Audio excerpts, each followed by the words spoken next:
Welcome to the Michigan Golfer Show. Join us each week as we explore the people, the places, and the events that shape our great game. Phyllis, Barone, Michigan Golfer News, and I'm here with Kent Cooper, who I recently got the opportunity to meet actually face-to-face because we have emailed several times. He's a fellow Golfweek Rater, and yes, I do have my Golfweek Rater shirt on. And Kent has been with Golfweek for what, 9 years, you said, Kent? 9 years, yes. Okay, and you decided to become an ambassador for Golfweek, what does that mean exactly? Well, first of all, I volunteered. Golf Week came to a number of us and asked us if we would help them manage the growing Raider population we have at Golf Week.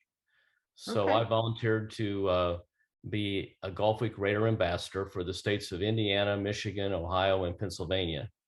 And I manage about 150 Raiders. And our role is to kind of bring along the new Raiders to help mentor them, teach them the right way to rate courses, to answer questions that come up from Raiders so they don't have to go to Golf Week. They can come to us and that spread out the load a little bit for handling Raider questions. And then also to try to put together a few get-togethers, little informal events. So like we just had at Oakland Hills where we can get to know one another better, because a lot of we're from all over the country and you meet new people every time you go out. Sure. I think that I had the opportunity to meet a lot of the guys that were at Oakland Hills, and it's really it's just everybody just loves being a Raider, and they love being able to talk to other Raiders about the course, play with other Raiders. So it's really a very, very cool program. Which, Kent, I do want you to explain a little bit, because a lot of times when I tell people I'm a Golf Week Raider, they say, "Oh," and they think about the USGA ratings, like on a golf card. So can you kind of explain the difference between what they do and what we do? Okay, USGA is rating the course based on its difficulty from each different set of tees that might be played, and it basically helps you determine how your handicap is derived from the ratings they give it. Ours is totally different. Our rating is about determining the top golf courses in the country, and we have lists like the top 200 classic lists, courses built before 1960, or the top 200 modern lists, and we go through a bunch of criteria, mostly based on the architecture of the course, that drive what courses would be number 1, 2, 3, 4, and 5 down the list. So a classic, not to interrupt you, Kent, but a classic would be more like a Donald Ross design. Yeah, Donald Ross, all the historical architects from really turn of the 20th century. Okay. Like Donald Ross, A.W. Tillinghast, C.V. McDonald, Seth Rayner. But even as late as Robert Trent Jones Sr., who did a lot of courses in the 1950s. Okay. You'll see some of his designs as classic as well. And modern would be more like Nicholas Palmer. Yeah, anything after 1960, you're talking like Tom Fazio, Palmer, Weiskopf, Nicholas, whole range of architects that in present day. Mm-hmm. And then, because we do also have criteria when we go out there and we're rating a course. There's different points that we look at. For example, the walk in the park test, the routing, right, Kent? A lot of different aspects that we have to rate. Yeah, there's like 10 categories we look at, including the routing, how well on a classic course, how they've maintained the integrity of the design of the course over the years. We look at the greens and the surrounds of the greens and the types of shots required or that are allowed. The variety of the par 3s, the par 4s, the par 5s, the risk reward of the par 5s, conditioning. There's a lot of elements that go into it. And then the walk in the park test you mentioned is kind of, at the end of the day, how worthwhile was it to be out there for 4 hours and play that course? Because some of them give you a real wow factor, like the ones we just played at Oakland Hills, the one we played at Oakland Hills. Well, and I think the other thing is you could rate, just to get a little bit in depth with it, you can rate like a walk in the park, give it a 10 because it's beautiful to be out there, but they may not get a 10 in all the other criteria. So you can rate it give it a higher rating in certain things, but then the overall rating is really how it becomes a top 25, 50, 100, right, Kent? Exactly. The overall rating is what determines its ranking. We use the 10 categories as really guideposts for the rater. They don't go into the ranking. So if you don't average the 10 to get to the number, you use those as to help the rater assess what he thinks the final ranking should be. Right. So you might get a 10, you might get a 10 for routing, you might get a 10 for walk in the park, you might get a 7 for something, you might even get a 5 for something else. But at the end of the day, what do you think the overall rating number should be?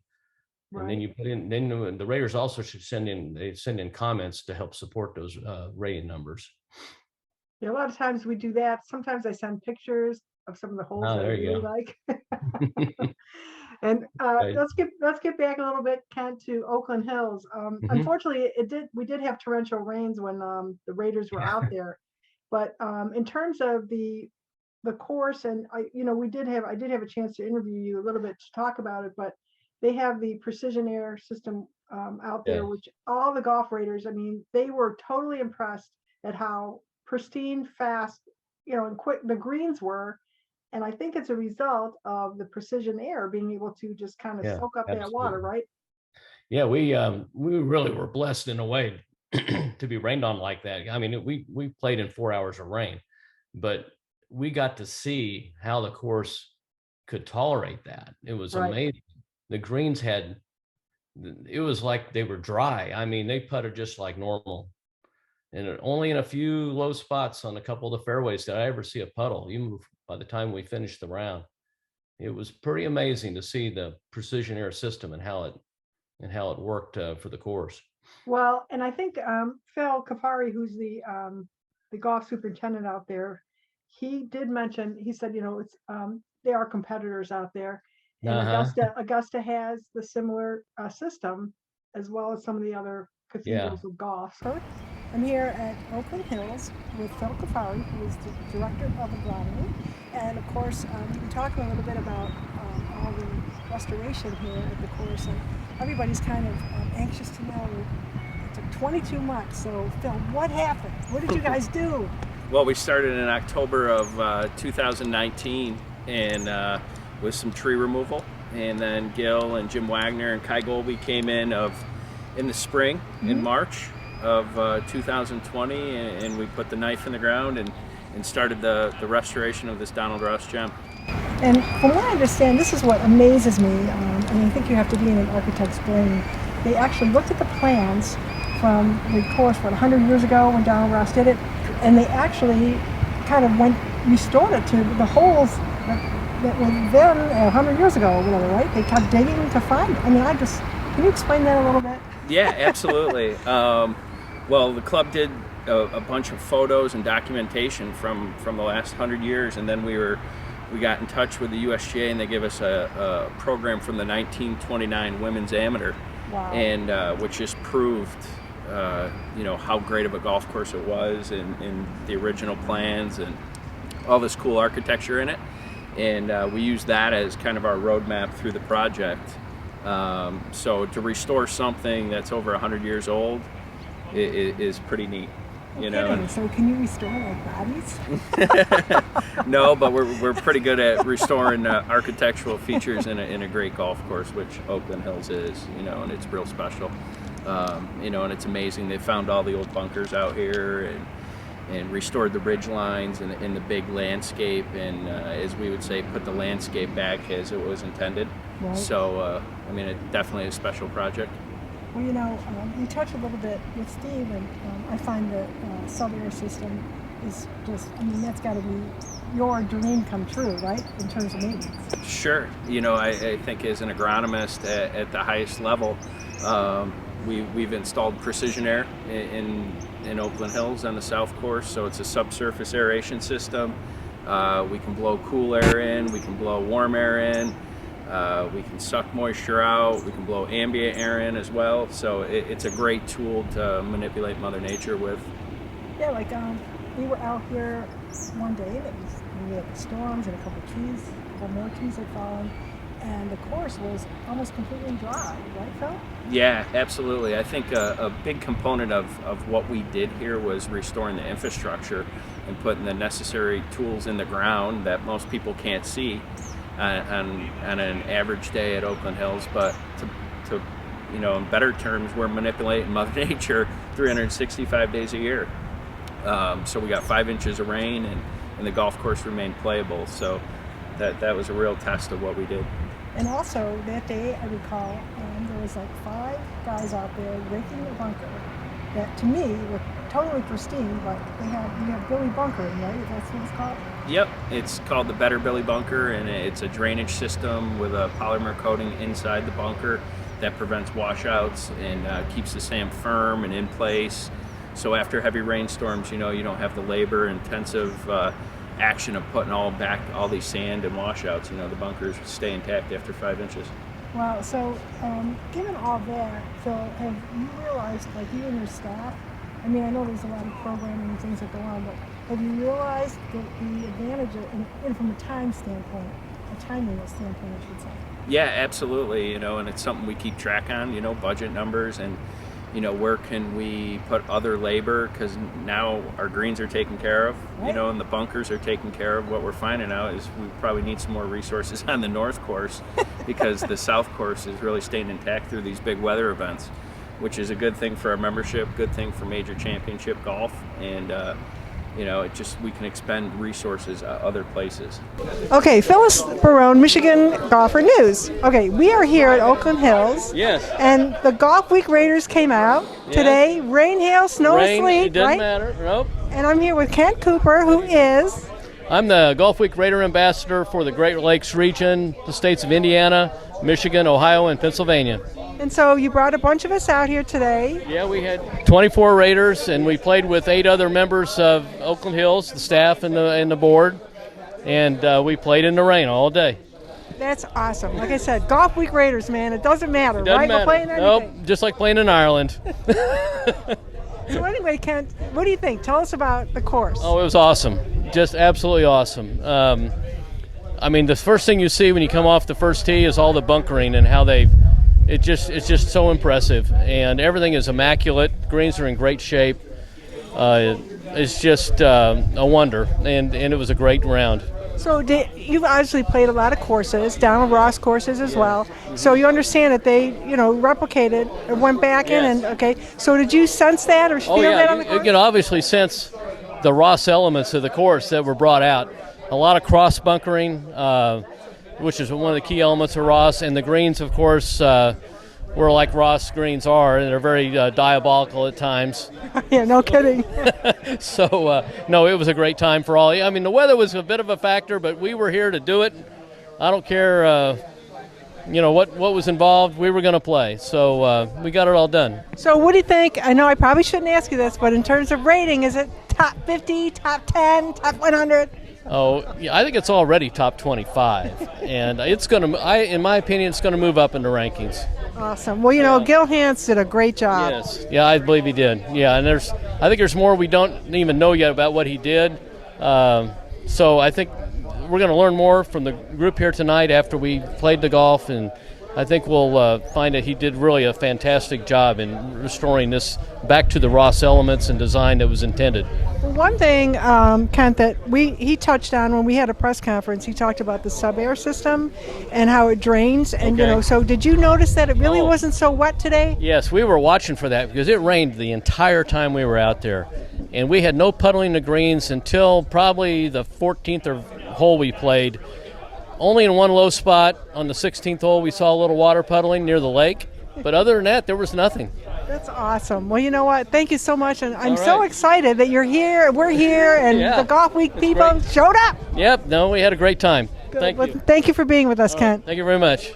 I'm here with Gary Gordon, who is from, Philadelphia. and you are one of the Raiders out here, the Golf Week Raiders that played today. Yes, I did. So you fared the storm. It was very cold and windy, but it was a great experience. The course is magnificent.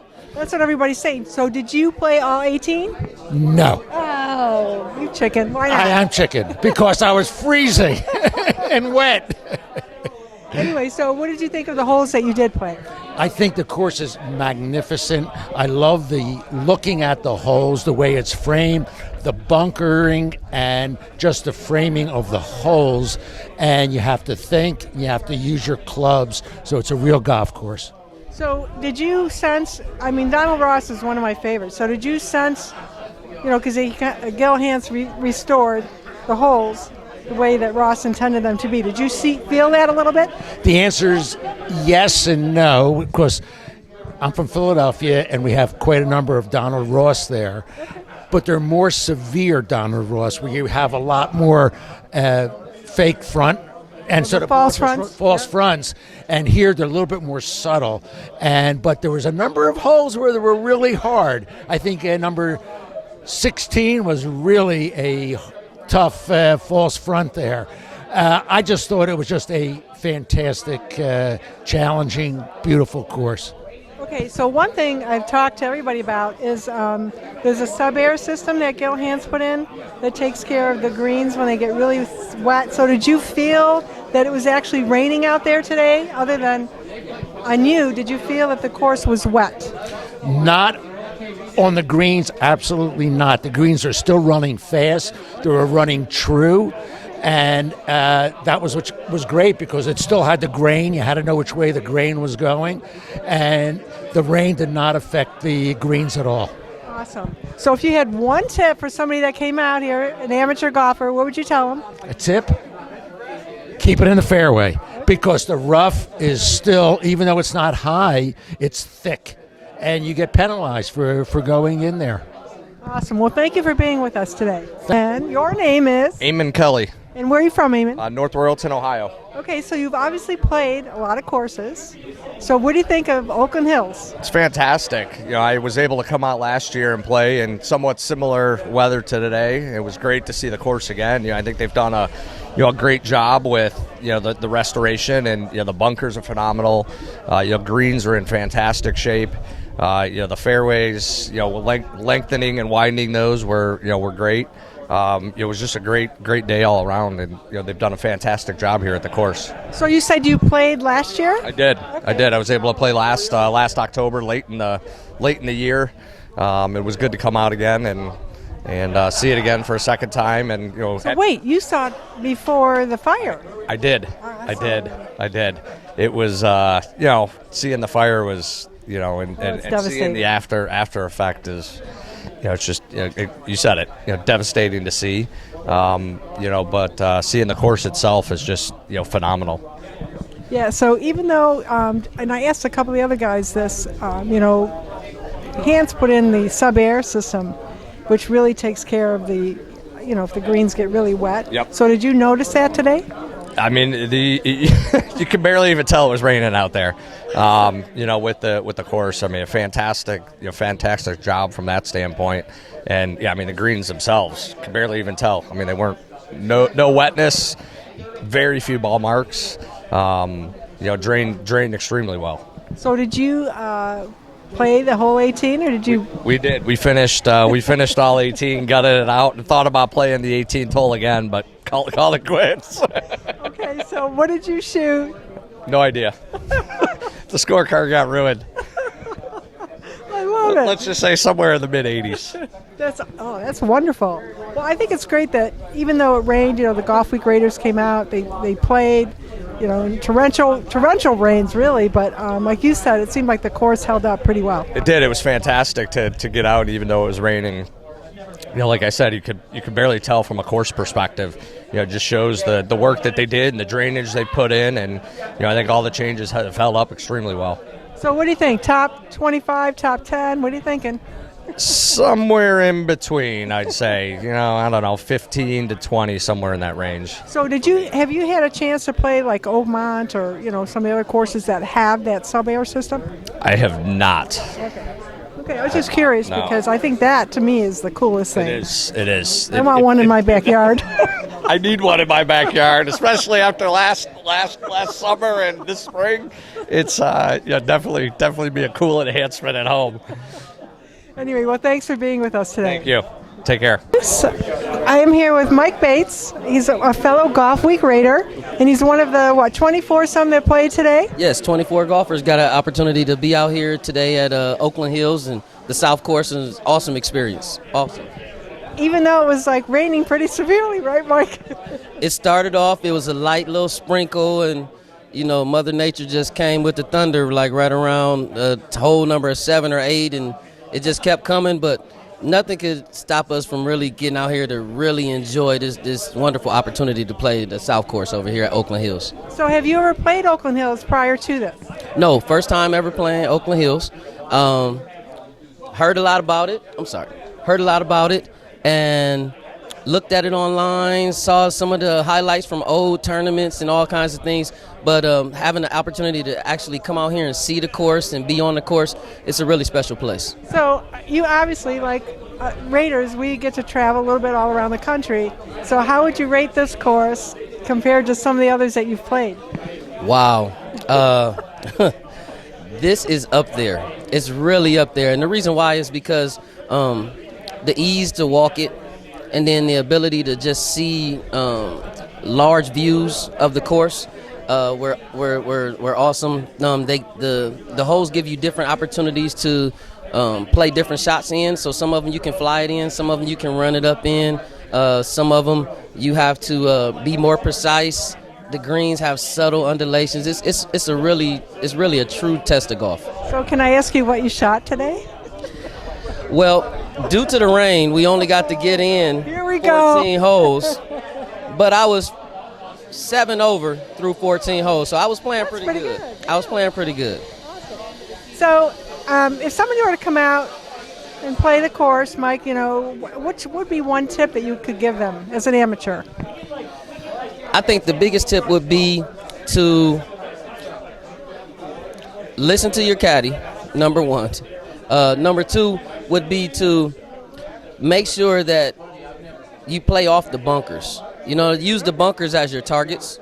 I think that's very important out here because the bunkering around the course is beautiful and dramatic, but it also can help give you targets to hit at when you haven't really played the course a lot. It gives you some ability to work your way around the course. Awesome. Well, Mike, thanks for giving us your input today. Thank you very much. I appreciate it. But no, thank you again for everything. We really appreciate it. And to the Raiders, it's very important, because we had this discussion a minute ago, cast your ballots based on what you saw today, because this has been a new restoration. And I need to talk to Armand about this, but it could be they throw out all this stuff. So you need to make sure every one of you turns in a ballot from this day, okay? It's very important. Yes, it is. So thank you very much. And I want to thank Ted for doing a fantastic job to organize. Thank you, Ted.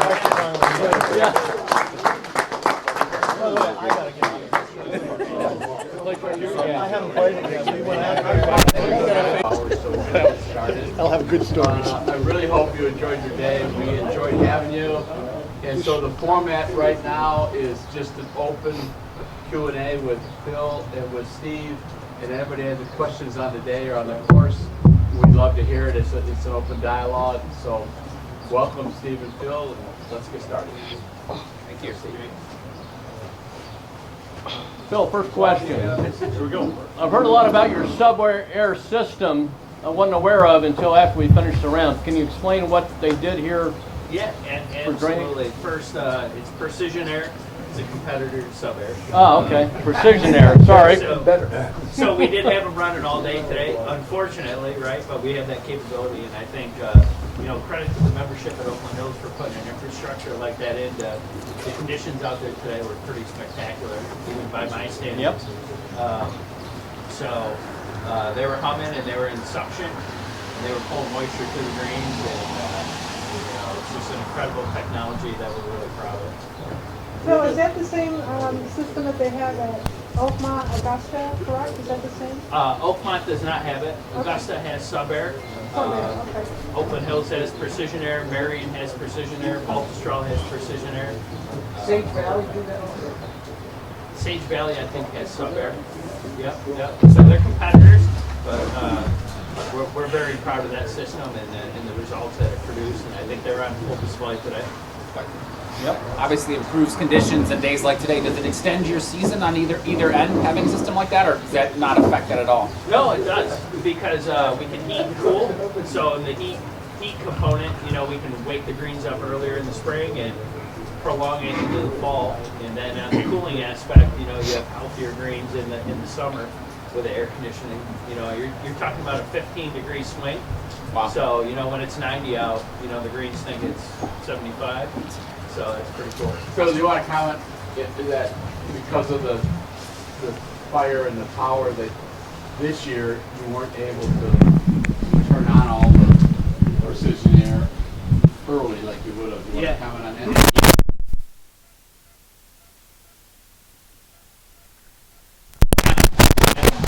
We had them plumbed into the clubhouse and the electrical components of it, and we just got them up and running about 2 weeks ago. So we did not use the heat component in the spring this year, but for all 18. For all 18. And so why was that? We didn't want to create inconsistencies in our golf course. So we didn't want to have 14 greens one way and, you know, 6 the other. So we didn't go to that. So we had a little late start. Believe it or not, our north course is probably farther around than our south course. But in a 2-week time frame, I think we flipped the switch on them and on the other way. Thank you. When you pull plungs early in the year now and you can warm them, does it recover quite a bit quicker? It does. It absolutely does. You know, and the key to growing grass is oxygen. You know, it's not sunlight, and it's not water, and it's not more water. It's actually oxygen. And with precision air, hence the air in precision or sub-air, you know, it's getting oxygen to that root zone. And what we're doing, you know, in the South Course greens, we have 10, 12-inch root zone right now, which in the old South Course we had 2.5, 3-inch root zone, which is... How deep is it buried? The sub-air. How deep under is the sub-air? So you're talking probably in some instances 20 inches. Sub-air. Yeah, yeah. What kind of turf is on the game? 007, 777, and L93 XD. Yeah, so it's a 3-way blend. Hey, we got a question for Steve. No math. We're not telling, no. Yeah, and it's really good.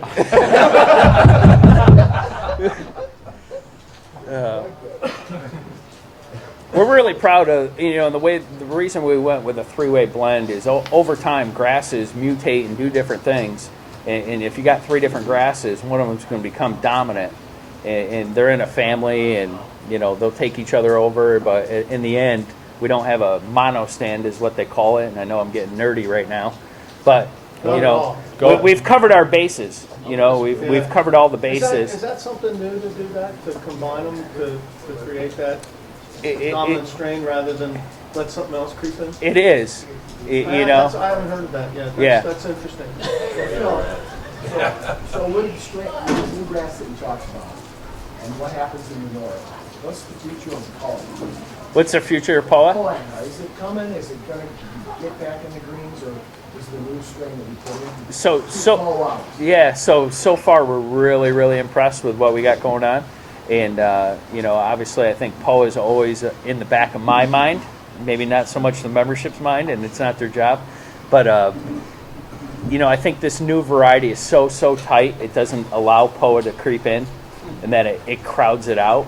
So I think comparable to older bent grasses, it's not giving it the void to creep in. And hopefully you guys all experienced how tight those greens were today.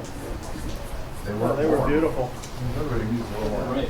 Short par 4s are super trendy right now for championship setups. Yep. Any idea what holes they would potentially set up here? Is it a short par 4? I would say number 6. During the 04 Ryder Cup, we had about 305 yards from that front tee. And then 16 would be a fantastic short par 4 with the water on the right. Similar to the Belfry, number 10. But yeah, short par 4s are great. Doesn't mean they're easy. As you may have discovered, we played the forward tees today. I don't know how many people played the back tees today, but our group played the forward tees, and wasn't necessarily easier from the forward tees. It was just more playable. So yeah.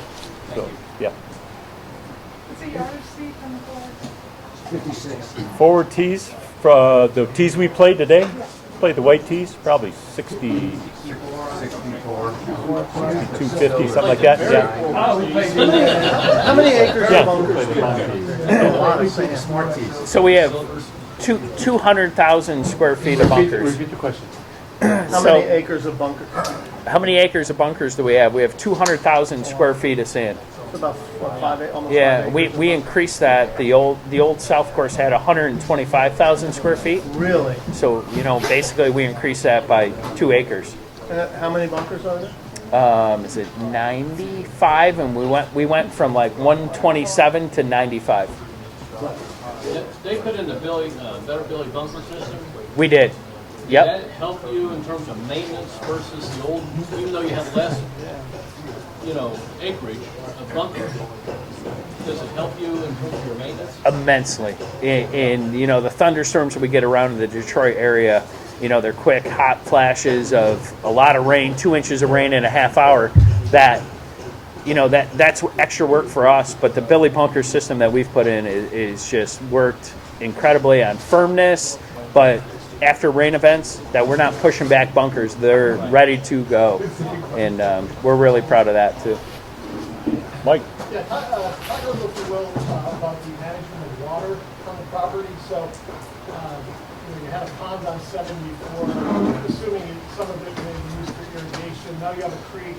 The creek originally existed at some point. So, talk about how water travels across the property and the differences, and even the construction of the creek itself. Is it lined? How is all that done? Yeah. Actually, of all the properties that I've worked at, the water flows at Oakland Hills very simplistic.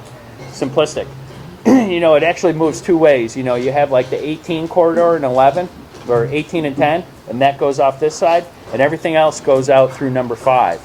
So we did a huge study at Oakland Hills, and obviously with the championships that we just received, it's very important for the USGA that we can get water off the golf course. And credit to the board of directors and the South Course master plan in conducting the survey that they wanted done.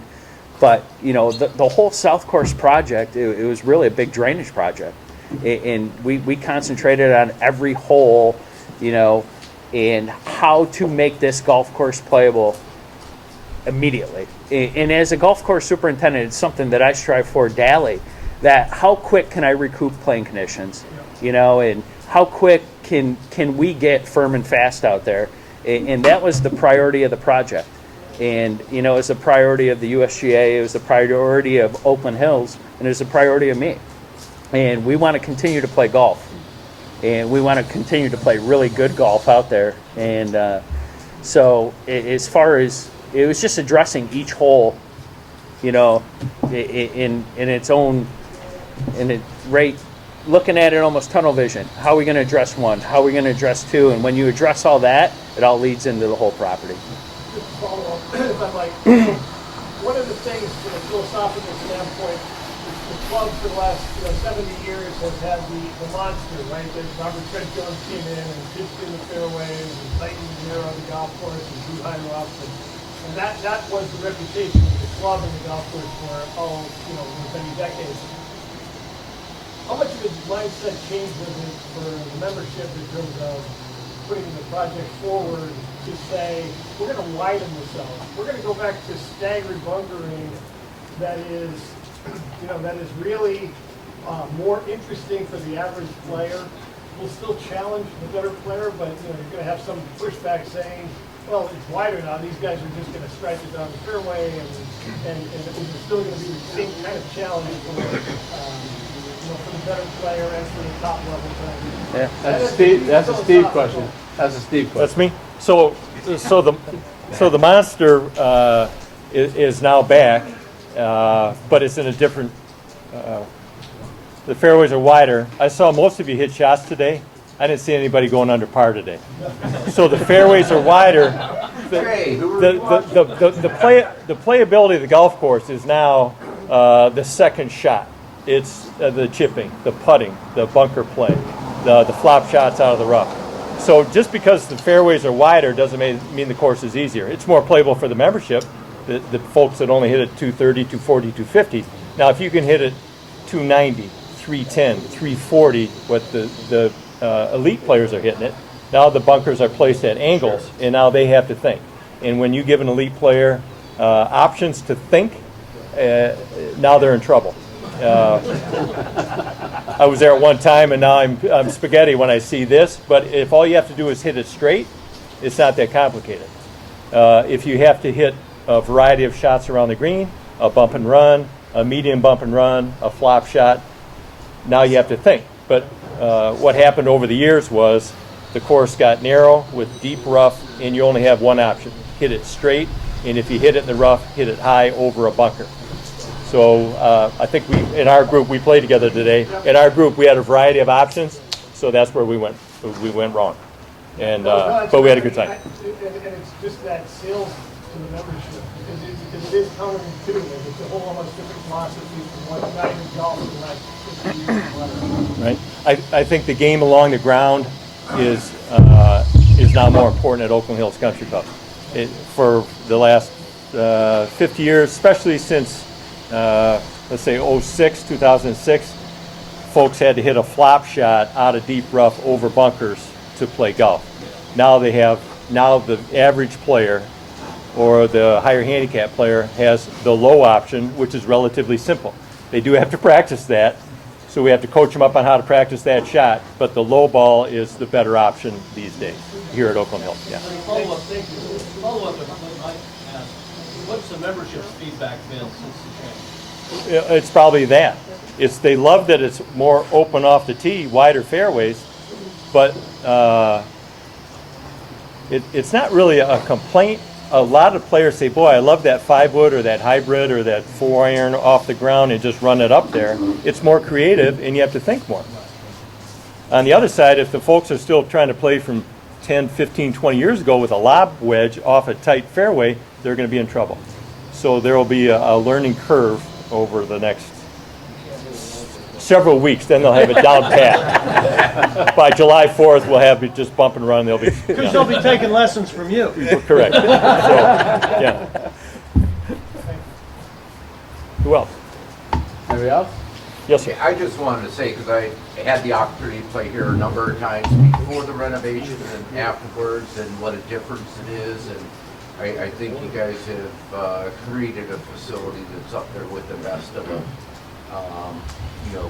in the country. Because again, we always look, at least I do, what are options for the regular golfer when he's out there, and you have plenty of them once you get off the tee box.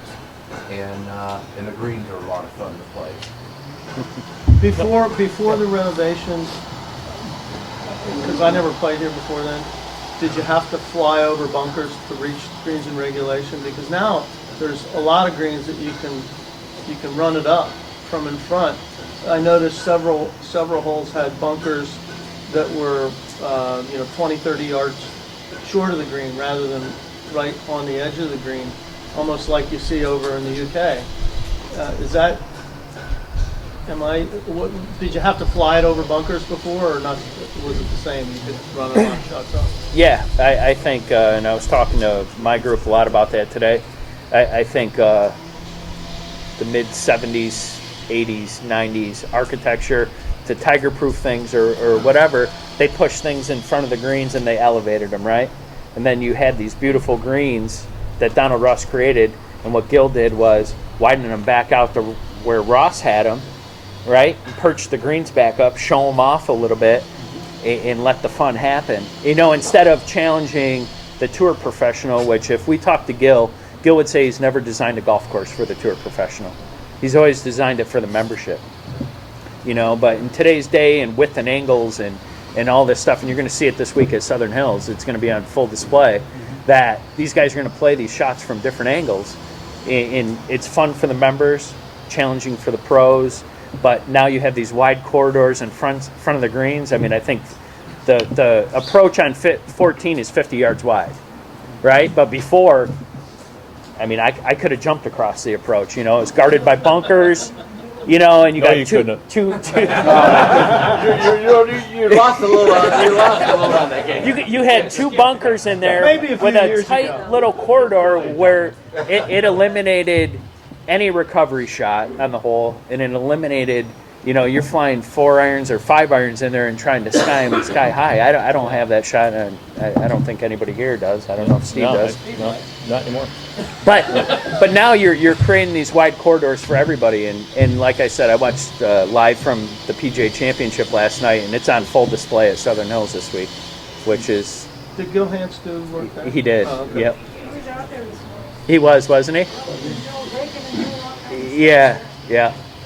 Speaking of Gil, Phil, and Steve, you mentioned that you need some more clinical work and stuff. Did that play into why you selected him as an architect? Well, I think, when you think and talk about Gil Hanse, I think you talk about the man himself. And if I'm not speaking for Mr. Palmer or any of the board members in this room, I mean, he's a remarkable human being, and he's the most thoughtful golf course architect I've ever been around.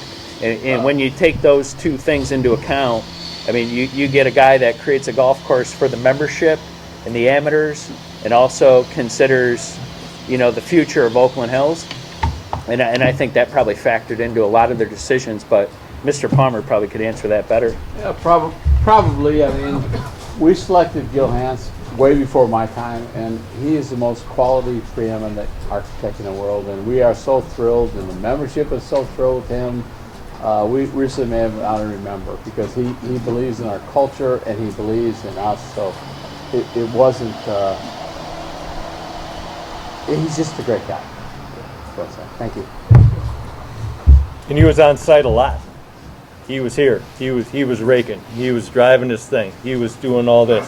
So he would come in for days at a time and make sure that it was done properly. And he would listen to Phil, and he would pick up ideas from Phil and his staff. And he was just great to work with, I think. Phil worked with him all day, every day. So he's just a wonderful person. I told the story today with my group, and Gil has 3 criteria when he takes a job. And I asked him this. I said, what's the criteria? And he said, number 1, it's got to be cool golf. Number 2, they got to be able to do great things. And number 3, it's got to be for great people. And Oakland Hills checked all those boxes. And, I think it's credit to this membership and credit to the South Course. Credit to Donald Ross. I thought that the walkability of the course was awesome. Is that a part of the plan in redoing and reshaping and renovations, the walkability aspect of the course for your membership? I think, Gil would put credit on Donald Ross for that, and I think the great classic architects of the last 100 years or 150 years, that's what they created. And the South Course is obviously up there, and something we're proud of. And, it is a very walkable golf course, and obviously tees are close to greens, and, something we're proud of, and it's, the ease of it. I think it is easy. It was my first round of golf all year, and I think I could go back around again, The rain's letting up a little bit. I want to wait. It's going to get better. I mean, you all played it today. You saw the greens, right? There might have been a little bit of water. We had a lot of rain all day, right? Constant rain. So that rain was gone from the greens. You couldn't tell on the greens. A little bit of water in the fairways. If the rain stops, that water will be gone very quickly. So that's precision air. That's reshaping the greens, the drainage, all that. So it's a beautiful day. Beautiful round of golf to play in horrid conditions. How many rounds do you guys do a year here on both courses? We're about 45,000 between the 2 courses. And how many of them run south? Probably. Well, it's funny. It used to be that the South Course would take the brunt of it, but then more rounds. But then the North Course became more playable relative to the South. Now they're going back the other way. More people want to play the South because it is more playable. Doesn't mean you're going to shoot a lower score, but you're not going to be as annoyed when you come off the South Course now. You're going to say, boy, that was a wonderful walk, and I enjoyed the play, and I happened to hit a few good shots, and I was rewarded for those good shots. So, yeah. Yeah, I just wanted to make a comment. I thought the greens were very readable and very fair to putt. There were no circus putts. or anything like that. So, you know, I mean, it was just great in that respect that you got what you saw. You know, it went a little left, it went a little left, and, you know, they were all the same speed and that, and there was nothing like crazy out there that made it impossible. Get it, it goes 20 feet by, or excuse me, rolls off the green. So we played together, Mark, and a few of the putts did roll off the green because there's no fringe, right? No first cut. That's the way golf was meant to be played. Top, they were very fair and, you know, relatively easy to read. You know, if you saw it was going a little left, it was a little left. Yeah. So it wasn't crazy, which was great. Some of these courses, these new courses you go to, and put on the green. You know, if you're not 20 feet, it's a free. Yeah. Which is very unfair. Yeah. Yeah. Well, question. You got the man right here. If I'm in Washington right now, say we got time for 2 more. Yes. You bring up the first cut, and I love the fact that you eliminated the first cut. When you will host championships, will the first cut come back, or will it be straight fairway to rough? Probably be just straight fairway to rough. Yeah. Yeah. Yeah. That would be the USGA decision. Yeah, I'm just curious if you. Yeah, probably. Around the greens too, like straight from the green to cut about that tall, right? Yeah. Tall. Yeah. Is there any intermediate? There is actually a little intermediate cut in there. I think it's exactly. And our intention is not to, you know. Yeah. You know, and the feeling is that the fairways are so wide, right? In some of these areas that we're hitting the golf ball, they're 40 plus yard wide fairways. And do you need another 6 feet of cushion? And you know, same. Yes, you do. You have greens that are, you know, average 7,500 square feet. In some instances, on number 2 and 14, 10,000 square feet. I mean, do we need another? Another 18 inches? He's showing his colors right now. Go ahead. It felt a little North Carolina-ish. I saw Rob in front of some of the greens with a sandy sort of dark. Is that intentional, what you've done in front of those to kind of speed up some of those golf fronts? Yeah, so what we're doing, and we're right in the middle of a cultural practice of doing aerification and top dressing and all this stuff and firming stuff up and getting, we sodded it in all the front of the greens. So we're trying to knock down that thatch layer and get that stuff. And, you know, it's probably a tribute to the Michigan spring. I would never take the blame on this, but I'm going to blame it on Mother Nature for right now. But that's saying to be gone, and we'll be off and running for the season. So Phil, you mentioned Phil had 3 things that he's got. Yep. He also has 3 struggles. He doesn't play in the cold, the wind, or the rain. Yeah. So I want to give applause to my Golfweek Raters who play today. Absolutely. Yep, that's great. Feel free to stay, whatever, but thank you very much. God bless you. One more. Gil Hanse's name on it has elevated the status of golf courses that were the best in the world and has brought them back to that championship level in the modern game. That's why the grand slam of all grand slams in this project is the decision made by the leadership of Oakland Hills to work with Gil Hanse to do this, because Gil has the right eye, the right touch, and I'm going to be really candid, and I shouldn't say this in front of Gil, he's got the right ego because it's not about him. He knows this is a Donald Ross design. There's a nature to that is unique. And how do you do that and retain that so the members still have a golf course they recognize and love, and it's a Ross course, yet it fits this day and age? And there are very few people on this planet who can do that. And it's Gil Hanse. That's why the International Olympic Committee went to Gil Hanse to design the golf course to return the Olympics for the first time in a century in Rio in 2016. And with that, I'm going to introduce you to the man who's really helped to make all that happen, Mr. Gil Hanse.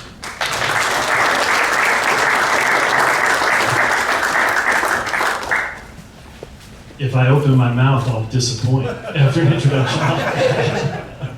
You know, it didn't hit me till about 5 minutes ago how difficult it would be following Mike Tirico things, but Phil Kafari and his staff have been tremendous. I've rarely ever worked with a staff from golf course maintenance that has been so actively inspired by architecture and so engaged in the entire process. Had a couple of his people working with me side by side and been working on every single green, shoveling, raking, and they added tremendously to the work, but also to the enjoyment of raking and shoveling in 90-degree heat. So I thank them so much. Right, we're very fortunate here at Oakland Hills. There's so much information at our disposal. We can look at early photographs from 1929 Women's Amateur Championship. We can look at early aerial photographs of the golf course. We can look at early U.S. Open photographs.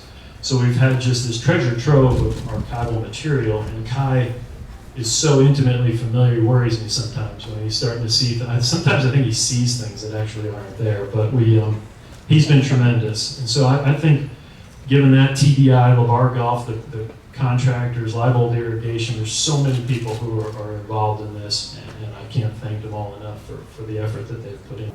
Hi, I'm Jack Berry at Oakland Hills Country Club, where they're having a media day to talk about the wonderful job that Gil Hanse has done here. That's going to be open next year for championship play, we hope. And talking with Steve Brady, the head professional here at Oakland Hills, and I've known Steve for a long time, going back to his days in Saginaw. And known each other a long time, Jack. So what are your plans for what's going to happen here next year when you're open full bore? Yep. So hopefully, if we have good weather, we'll probably open maybe first part of July, maybe 4th of July for member play. And we see it as we'll probably have a week-long opening ceremonies. Let all the members play one round of golf on the South before they get to play another round, maybe another week. We'll probably limit the cart traffic a little bit, quite a bit, the first year. And we're trying to promote walking as well. We're trying to promote, the game was started walking, right? Right. Then carts came along at some point. So we're trying to go back a little bit that way. But at the same time, the members that built this place, blood, sweat, and tears, that need to have a cart now, will allow them to play, but in certain areas. So it's we're trying to get everybody around, keep everybody hands for. Where Oakland Hills is more, I would say, the design of the golf course, because we're not seaside, you're not looking at water. So it's I would say maybe more blue collar golf. It'll kind of punch you in the face and beat you up if you don't know what you're doing. But it's a beautiful piece of property. Well, and you can see that now even more, looking out behind us. What did Gil say that how many trees are gone? 130, I think, maybe. Yeah. 130 trees, but a lot of them were in clumps. A lot of those were coniferous trees. Yeah. So they were all bunched up. So if you had 10 in this area, there's 10 trees. It's not like we took down an elm tree like this or an elm tree out there. We kept the beautiful elms and oaks. And so now they're specimen trees. You can see them. So that's what it's all about. A lot of grass, a few beautiful trees, beautiful piece of property, a nice place to walk, and a tough test or a fair test for a member. Well, you can see the course now. Yeah. I mean, when you go out there, you can see the rolls and the ups and the downs. And I like, as I say, the 10 and 11. I like those two holes. And supposedly, Ben Hogan loved 10. He thought that was a great par 4. And then the 11th was up in the saddle, the green up there. Up in the saddle. So you could never see 17 green before. Right. There's so many trees. So, and again, I love trees. Yeah. Trees are great, but not in the middle of your second shot on a par 5. So when trees were planted on the edge of the fairway, 50 years later they grow into the fairway. It's, and you don't need that here because of the rolls. If it was flat, put trees wherever you want, make it tougher, but you don't need that here. So. Well, you're going to be even more popular than ever when this course opens. We were just talking about it. Is it good for the membership? Yeah. Is it good to keep more members wanting to play here? I would say yes, because it's a fairer golf course now. Whereas before, the way it had become over the years, it was too tough for the members. They didn't enjoy playing it. Now they'll enjoy playing it. Doesn't mean their score will go down, but they'll enjoy playing it. So. Well, I always liked the greens. I mean, it was fun, easy 3-putts all the time, but it was fun curves. Fun curves. Yeah. You'll love these curves now. Yeah. So it's the same. If you scanned it on your phone and just Yeah. stretched it, that's what you have now. So it's great. We love it. Well, you must be. Everybody has to be very pleased with the way this is working out. Yeah, I think so. The members love it. We've taken a lot of them out on tours of the course, walking tours, and like we said before, especially the forward tees, silver tees, the green tees. They've moved up 350 and 400 yards respectively. Wow. So, that's a fun golf course for someone that can't hit it as far anymore. Whereas before the tees weren't in the right place. So it's best of both worlds. Tougher for the black tees, the championship tees. Right. We actually are standing where just a little bit off of where number 10 tee would be in a major championship, 505 yards, Wow. par 4. Yeah. And then so you have it's long enough for championship, major championship, and it's short enough for the members to enjoy it every day. So that's the goal. Well, I liked Gil Hanse talking about forward tees too. Yep. Forward tees, and more people should play the forward tees. Right. There's always a stigma that if I play way up there, I'm not. I didn't get my money's worth or something. Right. No, that's. Thank you, Steve Brady, the head professional here at Oakland Hills Country Club, and one of the top pros in any course in any club in the United States. Good job. Thanks, Jack.